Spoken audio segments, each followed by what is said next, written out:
Hello guys, आपको स्वागत है मेरे channel Dinesh editing mix metal में। तो गाइस हम आज बात करेंगे जे के चैप्टर 271 के, जो कि लास्ट चैप्टर है और यहाँ पे ही दी एंड हो जाता है जुजुत्सु काइसेन मांगा का। जैसा कि हमने लास्ट चैप्टर में देखा था, यूजी नोबारा को और फुशिगिरो को एक मिशन मिलता है जिसमें पता करना होता है कि एक कैश टेक्निक ऐसी कौन सी है जो अभी भी रह रही बची हुई है। और चैप्टर यहीं से स्टार्ट होता है। दोबारा चेक करती है उस लड़की को पूरा शरीर के, कहीं इस पे कोई सील तो नहीं है, क्या पता इसको कहीं से कंट्रोल कर रहा हो वो कर्स टेक्निक। लेकिन ऐसा कुछ नहीं मिलता। तब इन्हें पता चलता आता है कि जो भी ये काम कर रहा है वो इनकी रेंज में ही है कहीं ना कहीं। तो इन तीनों को लगता है कि वो टेक्निक जब अपनी दोबारा स्टार्ट करेगा, मतलब एक्टिवेट करेगा, तो हम उसको पकड़ लेंगे, उसकी टेक्निक को सेंस कर लेंगे ताकि हम पकड़ सकते हैं उसे। लेकिन ऐसा कुछ नहीं होता गाइस। तभी नोबारा यूजी के ऊपर हंसने लगती है और नोबारा कहती है कि तुम लड़की को लेकर भागो यूजी, क्योंकि तुम सबसे तेज़ दौड़ते हो। नोबारा ये इसलिए कह रही क्योंकि जब यूजी इस लड़की को लेकर भागेगा तो वो कस स्पिरिट अपने आप ही बाहर आ जाएगा, जिससे फुशिगिरो कहता है ऐसा वो बिल्कुल भी नहीं करेगा। तभी तीनों प्लान बनाने लग जाते हैं। तभी इन तीनों को दिमाग में यही आता है कि यूजी की बात ही सही है, क्या पता रेंज बाहर होने से वो वापिस खुद ही आ जाए। अभी तक हंस रहे थे, हाँ फिर से। और यूजी उस लड़की को लेके उस बिल्डिंग में चला जाता है और यूजी को उस कर्स टेक्निक से उसे 100 मीटर की दूरी पर लेके जाना पड़ेगा। और वैसे भी जो बिल्डिंग है वो 150 मीटर की दूरी पर है। और उस लड़की को जो फेस, अपने पति का फेस जो अजीब सा दिख रहा था, वो उसे सही लगने लग जाता है, जिससे वो कर्स स्पिरिट बाहर आ जाती है, जिसको नोबारा और फुशिगिरो पकड़ लेते हैं। और इन दोनों का भी चेहरा बदलने लग जाता है, लेकिन फुशिगिरो उसे पकड़ लेता है। तभी उस कर्स स्पिरिट को उस लड़की के सामने लेके जाते हैं दोनों के दोनों, और उस लड़की से पूछते क्या तुम इसे को जानते हो, इस कर्स स्पिरिट को कहीं देखा है? तो लड़की मना कर देती है, लेकिन लड़की का पति कहता है कि नहीं, तुम इसे जानती हो, इसने तुम्हें बैग दिया था एक। उस लड़के को अरेस्ट कर लिया जाता है जो उस कर्स स्पिरिट इस्तेमाल कर रहा था। तभी यूजी उस लड़के से जाके बोलता है कान में कि तेरे साथ कोई ज़्यादा बुरा नहीं होने वाला, सब ठीक हो जाएगा, चिंता मत करो।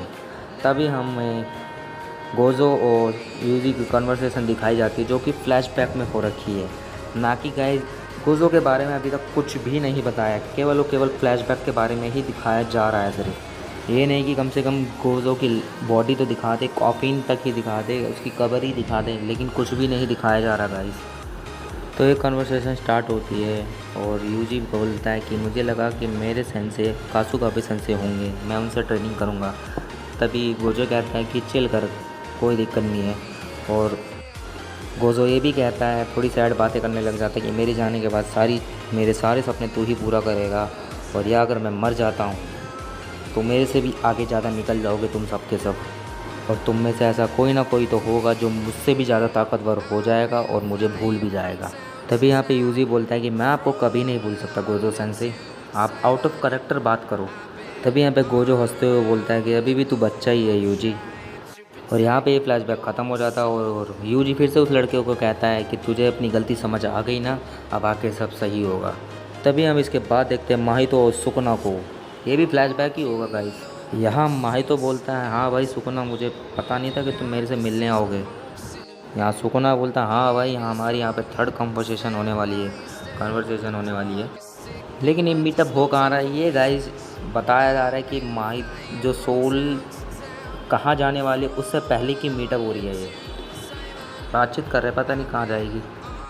यहाँ पे माहितो सुकुना से कहता है कि तू सबसे और अपने आप से भी झूठ बोल रहा है कि यहाँ पे तू सबको मज़े के लिए मार रहा है, लेकिन तू तो सबको रिवेंज के लिए मार रहा है, बदले के आग में मार रहा है सबको।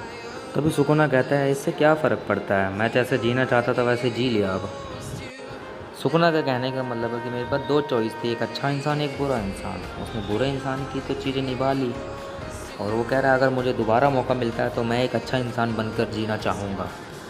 तभी यहाँ पे माहितो बोलता है तू तो बहुत सॉफ्ट हो गया सुकुना, लेकिन फिर सुकुना बोलता है हाँ ऑफ कोर्स मैं सुधर चुका हूँ अब, क्योंकि वो हार गया था। और यहाँ पे दोनों की कन्वर्सेशन ख़त्म हो जाती है। तो वैसे इससे हमें ये तो पता चल गया जो यूजी चाहता था कि सुकुना को वो बदल सके, उसको अच्छा बना सके, और उसने वो कर दिखाया, भले वो मरने के बाद ही क्यों ना वो हो उसके साथ, लेकिन उसने उसके साथ अच्छा किया।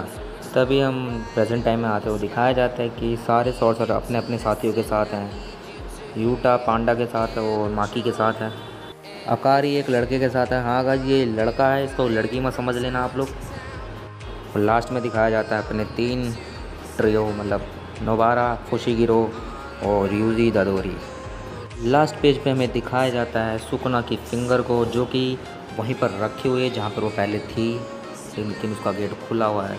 और एडिटर यहाँ पे कमेंट करता है, थैंक यू सो मच हमारे साथ 6 साल तक जुड़े रहने के लिए, हमें इतना प्यार देने के लिए।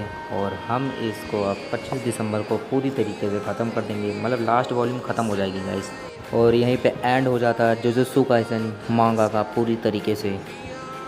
ये मांगा बहुत ही ज़्यादा फेमस रहा पूरी दुनिया में, वर्ल्ड वाइड इसको बहुत ज़्यादा प्यार मिला। और इसका एक साइड कैरेक्टर मेन कैरेक्टर से भी ज़्यादा फेमस हुआ, गोजो सातोरू। कुछ लोगों के लिए ये सिर्फ एक मांगा बन के रह जाएगी और कुछ लोगों के लिए इमोशन बन के रह जाएगा। तो गाइस अब वीडियो को यहीं पे ख़त्म करते हैं और मेरी अब नेक्स्ट वीडियोस केवल बरूटो मांगा पर और वन पीस मांगा पर ही आएगी गाइस।